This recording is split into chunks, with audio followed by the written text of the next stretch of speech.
Step 10 എപ്പിസോഡുകൾ പിന്നിട്ടിരിക്കുകയാണ്. നിങ്ങളുടെ പിന്തുണയ്ക്ക് ഞങ്ങൾ സ്നേഹപൂർവ്വം നന്ദി അറിയിക്കട്ടെ. അതിനോടൊപ്പം നിങ്ങളെ ഇന്നത്തെ എപ്പിസോഡിലേക്ക് ഞാൻ സ്വാഗതം ചെയ്യുന്നു.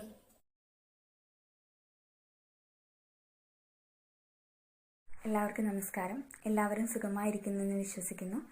അപ്പോൾ നിങ്ങളുടെ സ്കൂളിൽ ഇപ്പോൾ മാണിക്കച്ചെപ്പ് എന്ന് പറഞ്ഞൊരു പ്രോഗ്രാം സ്റ്റാർട്ട് ചെയ്തു എന്നറിയാൻ കഴിഞ്ഞു.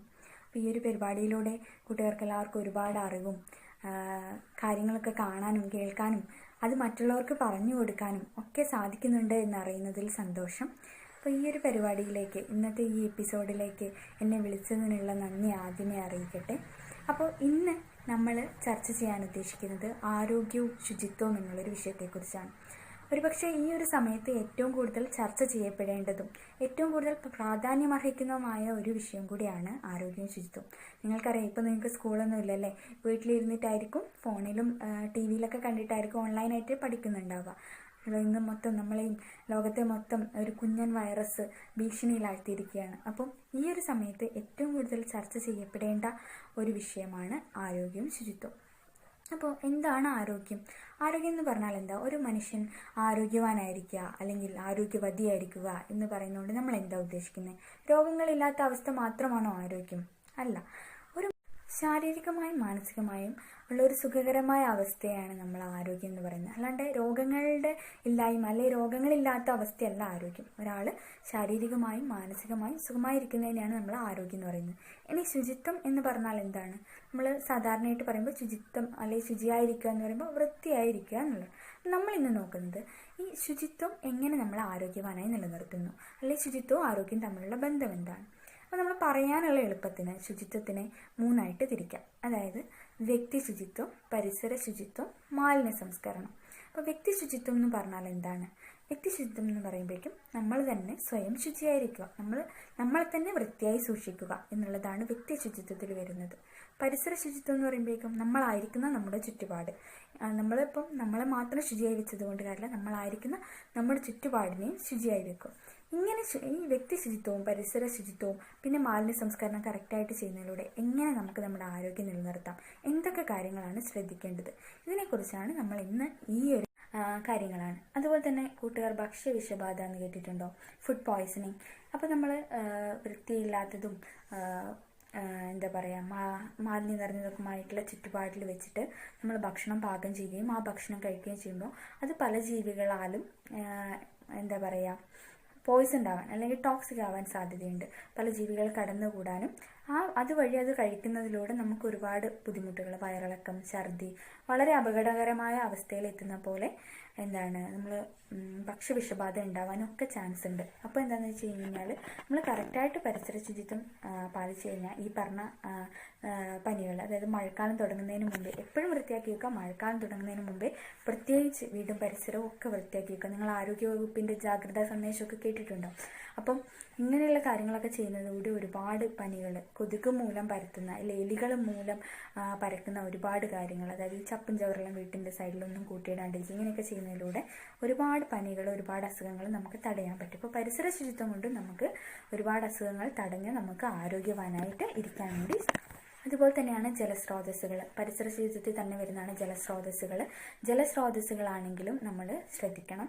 ജലസ്രോതസ്സുകൾ മലിനമാക്കി കഴിഞ്ഞ് കഴിഞ്ഞാൽ ആ വെള്ളമാണ് പിന്നീട് നമ്മൾ കുടിക്കാനൊക്കെ ആയിട്ട് എടുക്കുക, അല്ലെങ്കിൽ മറ്റാവശ്യങ്ങൾക്കൊക്കെ എടുക്കുന്ന ഈ ജലസ്രോതസ്സുകൾ മലിനമാക്കി കഴിഞ്ഞ് കഴിഞ്ഞാലും അതുവഴിയും ഒരുപാട് രോഗങ്ങൾ പടർന്നു പിടിക്കാൻ സാധ്യതയുണ്ട്. അപ്പോൾ ജലസ്രോതസ്സുകളുടെ ശുചിത്വവും അതും നമുക്ക് പ്രധാനപ്പെട്ട ഒന്നാണ്. ഇനി നമുക്ക് ഏറ്റവും ലാസ്റ്റ് പറയാനുള്ളത് മാലിന്യ സംസ്കരണമാണ്. അപ്പം മാലിന്യ സംസ്കരണത്തിനെ കുറിച്ച് പറയുമ്പോഴേക്കും നിങ്ങളെ സ്കൂളിലൊക്കെ ചെയ്യുന്നുണ്ടാവും, അല്ലെങ്കിൽ നിങ്ങൾക്ക് അറിയാമായിരിക്കും അല്ലേ? അപ്പോൾ പ്രധാനമായിട്ടും നമ്മളെ വീട്ടിലുണ്ടാകുന്ന മാലിന്യങ്ങൾ ചുറ്റുപാടും വലിച്ചെറിയാണ്ടിരിക്കുക. നമ്മൾ അടുക്കള മാലിന്യങ്ങൾ അല്ലെങ്കിൽ എന്താ പറയുക, നമുക്കങ്ങനെ ഭക്ഷണ വേസ്റ്റുകൾ അങ്ങനെയുള്ള കാര്യങ്ങളൊക്കെ വേണമെങ്കിൽ നമുക്ക് കമ്പോസ്റ്റിങ് ചെയ്യാം. കമ്പോസ്റ്റിങ് ചെയ്താൽ നിങ്ങൾക്കത് വളമായിട്ടും ഉപയോഗിക്കാം. അപ്പോൾ പിന്നെ പരമാവധി നിങ്ങൾക്ക് ചെയ്യാൻ പറ്റുന്ന ഒന്ന് പ്ലാസ്റ്റിക് ബാഗുകൾ വീട്ടിലേക്ക് വാങ്ങിക്കൊണ്ടുവരാണ്ടിരിക്കുക അല്ലേ? പ്ലാസ്റ്റിക് ബാഗുകൾ വാങ്ങിക്കൊണ്ടുവരാണ്ടിരിക്കുക. മാലിന്യങ്ങൾ വലിച്ചെറിയാണ്ടിരിക്കുക. അത് കാര്യമായിട്ട് കറക്റ്റായിട്ട് സംസ്കരിക്കാനുള്ള വഴികൾ കണ്ടുപിടിക്കുക. കമ്പോസ്റ്റിങ് ചെയ്യുക. ഇങ്ങനത്തെ കാര്യങ്ങളൊക്കെയാണ് മാലിന്യ സംസ്കരണത്തിൽ ശ്രദ്ധിക്കേണ്ടത്. മാലിന്യ സംസ്കരണത്തിൽ ഒരുപക്ഷെ എന്നെക്കാളും കൂടുതൽ അറിയുന്ന ആൾക്കാർ നിങ്ങളായിരിക്കും. നിങ്ങൾ സ്കൂളിലും വീട്ടിലും ഒക്കെ ചെയ്യുന്നുണ്ടാവും. നിങ്ങൾ സീഡിലെ കുട്ടികളാണ്, അപ്പോൾ നിങ്ങൾക്ക് അതിനെക്കുറിച്ച് നന്നായിട്ട് അറിവുള്ളതുമായി. മാലിന്യ സംസ്കരണം ചെയ്യുന്നത് വഴി നമ്മൾ ആരോഗ്യവാനായിരിക്കുന്നതിനേക്കാളും അപ്പുറം നമ്മളെ പ്രകൃതിയെ ആരോഗ്യത്തോടെ സൂക്ഷിക്കുകയും കൂടിയാണ് ചെയ്യുന്നത്. അപ്പം അത് നമുക്ക് എന്താ പറയുക, നമുക്ക് പ്രകൃതിയോട് ചെയ്യാൻ പറ്റുന്ന ഒരു നന്മ കൂടിയാണ് മാലിന്യ സംസ്കരണം കറക്റ്റായിട്ട് ചെയ്യാന്നുള്ളത്. അപ്പം ഇത്രയും നേരം നമ്മൾ പറഞ്ഞുകൊണ്ടിരുന്നത് ശുചിത്വവും നമ്മളെ ശരീരം നമ്മൾ വൃത്തിയാക്കി വെക്കുന്നതിലൂടെ ഒരുപാട് രോഗങ്ങൾ നമ്മൾ പ്രതിരോധിക്കുന്നുണ്ട്. അപ്പോൾ നമ്മൾ തൊലിപ്പുറത്ത് വരുന്ന രോഗങ്ങളെക്കുറിച്ച് പറഞ്ഞു. ഇനി അടുത്തത്, നിങ്ങളെ വീട്ടിലൊക്കെ ഒരുപാട് വളർത്തു മൃഗങ്ങളുണ്ടാവും അല്ലേ?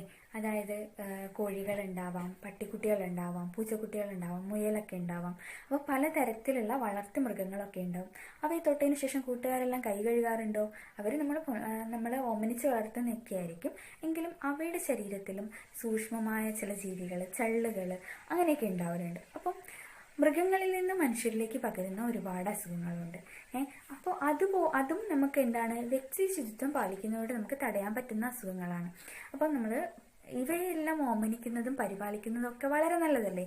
അപ്പം വളരെ നല്ലതാണ്. അപ്പം നമ്മൾ ഒരുപാട് കാര്യങ്ങൾ അവയിൽ നിന്ന് നമുക്ക് പഠിക്കാനുണ്ട്. അപ്പം അങ്ങനെ വരുമ്പോഴേക്കും ഇവയൊക്കെ പരിപാലിച്ചതിന് ശേഷം കൈയും മുഖവും എല്ലാം വൃത്തിയായിട്ട് കഴുകാൻ വേണ്ടി കൂട്ടുകാർ ശ്രദ്ധിക്കുമല്ലോ.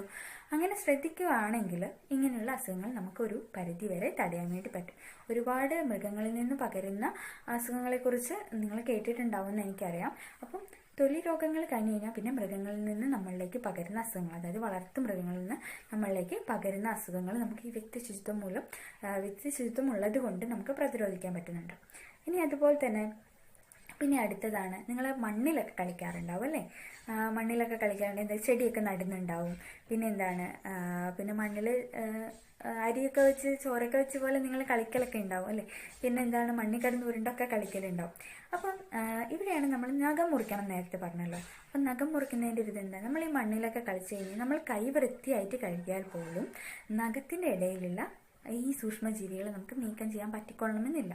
അപ്പം നഖം ഏറ്റവും വൃത്തിയായി മുറിച്ച് സൂക്ഷിക്കേണ്ടതാണ്. അപ്പോൾ കുട്ടികളിലൊക്കെ വരുന്ന വിരരോഗങ്ങളെക്കുറിച്ചൊക്കെ നിങ്ങൾ കേട്ടിട്ടുണ്ടാവും അല്ലേ? അപ്പോൾ ഈ വിരരോഗങ്ങളൊക്കെ എങ്ങനെയാണ് വരുന്നത്? അധികവും എന്താ പറയുക, നമ്മൾ ഈ കുട്ടികൾ മണ്ണിലെല്ലാം കളിച്ച് നഖം കയ്യിൽ വൃത്തിയാക്കാതെ പിന്നെ ഭക്ഷണം കഴിക്കുന്നത് കൊണ്ടും അല്ലെങ്കിൽ നഖത്തിൻ്റെ ഇടയിൽ തങ്ങി നിൽക്കുന്ന ഈ ഇതൊക്കെ ഉള്ളത് കൊണ്ടൊക്കെയാണ് നമുക്ക് അധികവും വിരരോഗങ്ങളൊക്കെ വരുന്നത്. അപ്പോൾ മണ്ണിലൊക്കെ കളിക്കുന്നത് നല്ലതാണ്, കളിക്കണം. അപ്പോൾ അതെല്ലാം കഴിഞ്ഞ് അപ്പോൾ നമ്മൾ ഇത്ര നേരം പറഞ്ഞത് എന്തിനെക്കുറിച്ചൊക്കെ പറഞ്ഞു? നമ്മൾ ത്വക്ക് രോഗങ്ങളെക്കുറിച്ച് പറഞ്ഞു.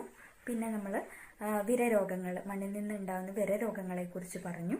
അതുപോലെ തന്നെ വളർത്തു മൃഗങ്ങളിൽ നിന്നുണ്ടാകുന്ന രോഗങ്ങളെക്കുറിച്ച് പറഞ്ഞു. ഇനി ശ്വാസകോശ സംബന്ധമായ രോഗങ്ങളെക്കുറിച്ച് ഞാൻ കുറച്ചൊന്ന് പറയട്ടെ. അതായത് ശ്വാസകോശ സംബന്ധമായ രോഗങ്ങൾ നിങ്ങളിപ്പോൾ പ്രധാനമായിട്ടും കൊറോണ കേട്ടിട്ടുണ്ടാവും അല്ലേ? ഈ ഇടയിൽ ഈ ഒരു സമയങ്ങളിൽ വില്ലനായിക്കൊണ്ടിരിക്കുന്ന കൊറോണ. പക്ഷേ കൊറോണ ഒരു വ്യക്തി ശുചിത്വമില്ലായ്മ മൂലം ഉണ്ടാകുന്ന രോഗമൊന്നുമല്ല. എങ്കിൽ പോലും വ്യക്തി ശുചിത്വം കൊണ്ട് നമുക്ക് കൊറോണ ഒരു പരിധി വരെ പ്രതിരോധിക്കാം. നിങ്ങൾ കേട്ടിട്ടില്ലേ ബ്രേക്ക് ദ ചെയിൻ എന്നൊക്കെ? എങ്ങനെയാണ് ചെയിൻ ബ്രേക്ക് ചെയ്യുക? അതിൽ മെയിനായിട്ട് 3 കാര്യങ്ങളാണ് പറയുന്നത് അല്ലേ? മാസ്ക് ഇടുക, സാമൂഹിക അകലം പാലിക്കുക, കൈ കഴുകുക. അപ്പോൾ കൈ കഴുകുന്നത് വ്യക്തി ശുചിത്വത്തിൻ്റെ ഒരു ഭാഗമാണ് നമ്മൾ ഓൾറെഡി പറഞ്ഞത്. അപ്പോൾ ഇങ്ങനെ ചെയ്യുന്നത് മൂലം നമുക്ക് ഈ വലിയ വില്ലനെ പോലും പ്രതിരോധിക്കാൻ വേണ്ടി സാധിക്കുന്നു. അപ്പോൾ നിങ്ങൾക്ക് കൈ കഴുകുന്നതിൻ്റെ സ്റ്റെപ്പൊക്കെ അറിയാവോ? ഇപ്പം എല്ലാവർക്കും അറിയാം അല്ലേ? അപ്പോൾ എന്തൊക്കെയാണ് കൈ കഴുകുന്നതിൻ്റെ സ്റ്റെപ്പ് എന്ന് നമുക്ക് ജസ്റ്റ് ഒന്ന് നോക്കാം. അപ്പം നിങ്ങൾക്കും എൻ്റെ കൂടെ ചെയ്യാം. അപ്പോൾ നമ്മൾ ഏതൊക്കെ സ്റ്റെപ്പുകളാണ് ചെയ്യുക? അപ്പോൾ ഇപ്പം എല്ലാവർക്കും അറിയാം അല്ലേ? നിങ്ങൾക്ക് എല്ലാവർക്കും അറിയാമെന്ന് എനിക്കും അറിയാം. അപ്പോൾ നമുക്ക് ഒരുമിച്ച് ചെയ്യാം. അപ്പോൾ ആദ്യം എങ്ങനെയാണ്, നന്നായിട്ട് വെള്ളവും സോപ്പും കൊണ്ട് കൈ നനച്ചതിന് ശേഷം 2 കൈയും നമ്മൾ കൈയിൻ്റെ പാംസ് തമ്മിൽ റബ്ബ് ചെയ്യുന്നു. പിന്നെ എന്താണ്, പിന്നെ നമ്മൾ എങ്ങനെയാണ് ചെയ്യുന്നത്? പിന്നെ നമുക്ക് അതിൻ്റെ ഓപ്പോസിറ്റ് സൈഡ് അല്ലേ? ഓപ്പോസിറ്റ് സൈഡ്, അതായത് മേലെ ഭാഗം, ഉൾഭാഗമാണ് നമ്മളിപ്പോൾ ചെയ്തത്. പിന്നെ മേലെ ഭാഗം ചെയ്യുന്നു. പിന്നെയോ ഇന്റർലോക്ക് ചെയ്യുന്നു അല്ലേ? ഇന്റർലോക്കിംഗ് എന്ന് പറഞ്ഞാൽ എങ്ങനെയാണ്, ഈ ഇടയിലൊക്കെ നമുക്ക് ഇങ്ങനെ പറ്റിപ്പിടിച്ചിരിക്കാൻ സൂക്ഷ്മജീവികളൊക്കെ പറ്റിപ്പിടിച്ചിരുന്ന് നമ്മൾ വെറുതെ ഇങ്ങനെ കൈ കഴുകിയാൽ പോകില്ല. അപ്പോൾ സോ നമ്മൾ ഇന്റർലോക്ക് ചെയ്ത് 2 കൈയും കഴുകുന്നു. പിന്നെ എങ്ങനെയാണ്, നമ്മൾ ഇങ്ങനെ ലോക്ക് ചെയ്തതിന് ശേഷം ഈ മേലെയുള്ള ഭാഗങ്ങൾ നല്ല വൃത്തിയായിട്ട് കഴുകുന്നു. 2 കൈൻ്റെ മേലെ ഭാഗങ്ങൾ വൃത്തിയായിട്ട് കഴുകുന്നു. പിന്നെയോ, അപ്പോൾ നമുക്ക് ഈ ഭാഗം നമ്മളിവിടുന്ന് എസ്കേപ്പ് ആവുകയാണ് അല്ലേ? അതായത് നമ്മൾ ഇത്രയും ചെയ്തതിലൊന്നും ഈ ഭാഗം വരുന്നില്ല. അപ്പോൾ നമ്മൾ എന്താ ചെയ്യേണ്ടത്? ആ ഭാഗം തിരിച്ചു പിടിച്ചിട്ട് അല്ലെങ്കിൽ ഇതാ ഈ ഭാഗങ്ങൾ ഇങ്ങനെ കഴുകുന്നു. ഓക്കെ, അങ്ങനെ ഇങ്ങനെ കഴുകുന്നു. പിന്നെ നമ്മളെ വിരലിൻ്റെ അറ്റങ്ങൾ അല്ലേ, വിരലിൻ്റെ അറ്റങ്ങളിൽ അവിടെയൊക്കെ എന്താണ് സൂക്ഷ്മജീവികൾ വന്ന് നിൽക്കാനുള്ള സാധ്യതയുള്ളത് കൊണ്ട് നമ്മൾ ആ ഭാഗം നടുക്ക് വെച്ച് നന്നായിട്ട് ഉരച്ച് കഴുകുന്നു. ഇപ്പുറത്തെ കയ്യിലും കഴുകുന്നു. പിന്നെ കൈമുട്ട് വരെ നമ്മൾ വൃത്തിയായിട്ട് കഴുകുന്നു, സോപ്പിട്ടിട്ട് കഴുകുന്നു. അപ്പോൾ നമുക്ക് പല രീതിയിലുള്ള സ്റ്റെപ്പുകളും പല ഇതിലും കാണാം. ചെറിയ ചെറിയ വ്യത്യാസങ്ങളൊക്കെ ഉണ്ടാവും. എങ്കിലും ഈ സ്റ്റെപ്പുകൾ കറക്റ്റായിട്ട് ഫോളോ ചെയ്ത് കഴിഞ്ഞ് കഴിഞ്ഞാൽ നമ്മളെ കൈ നല്ല വൃത്തിയാവും. അപ്പം നിങ്ങൾക്ക് നിങ്ങൾ ഇതുവരെ പഠിച്ചതിന് ചിലപ്പോൾ വ്യത്യാസം ഉണ്ടാവും. അപ്പോൾ ഇതൊക്കെയാണ് പ്രധാനപ്പെട്ട സ്റ്റെപ്പുകൾ വിചാരിക്കുകയാണ്. അപ്പോൾ കൈ കഴുകലിൽ ഒരു പ്രധാന റോളുണ്ട് നമ്മളെ ഈ ശുചിയായിരിക്കൽ, വ്യക്തി ശുചിത്വത്തിൽ കൈ കഴുകുക എന്നുള്ളതൊരു ഏറ്റവും വലിയൊരു കാര്യമാണ്. അതുകൊണ്ടാണ് നമ്മളിപ്പം എല്ലായിടത്തും അല്ലേ, എല്ലാ സ്ഥലങ്ങളിലും ഈ വാഷ് ബേസിനും സാധനങ്ങളും ഒക്കെ വെച്ചിട്ടുണ്ട് അല്ലേ. അപ്പോൾ ഇതെന്താണെന്ന് വെച്ച് കഴിഞ്ഞാൽ നമുക്ക് ഈ ഒരു വലിയ അസുഖത്തിനെ പോലും പ്രതിരോധിക്കാൻ ഏറ്റവും എഫക്റ്റീവ് ആയിട്ടുള്ളൊരു മെത്തേഡും കൂടിയാണ് ഇത്. നമ്മൾ വ്യക്തി ശുചിത്വം കൊണ്ട് അകറ്റി നിർത്താൻ പറ്റാവുന്ന കുറേ രോഗങ്ങളെക്കുറിച്ച് പറഞ്ഞു. ഇനി വ്യക്തി ശുചിത്വം ഉണ്ടാവുന്നത് കൊണ്ട് ഈ രോഗങ്ങൾ അകറ്റി നിർത്തുന്നത് കൂടാതെ നമുക്ക് അഡീഷണലായിട്ട് അതിൻ്റെ കൂടെ കുറച്ച് ഉപകാരങ്ങളും കൂടെ ഉണ്ട്. എന്താണ്, നമ്മൾ ശുചിയായിട്ടുള്ള അല്ലെങ്കിൽ വ്യക്തി ശുചിത്വമുള്ള ഒരു വ്യക്തിക്ക് ഉണ്ടാകുന്ന അഡീഷണൽ ഗുണം അല്ലെങ്കിൽ ഒരു എക്സ്ട്രാ ഗുണങ്ങൾ എന്തൊക്കെയാണ്? അവർക്ക് നല്ല സെൽഫ് കോൺഫിഡൻസ് ആയിരിക്കും അല്ലേ, നല്ല ആത്മവിശ്വാസമായിരിക്കും.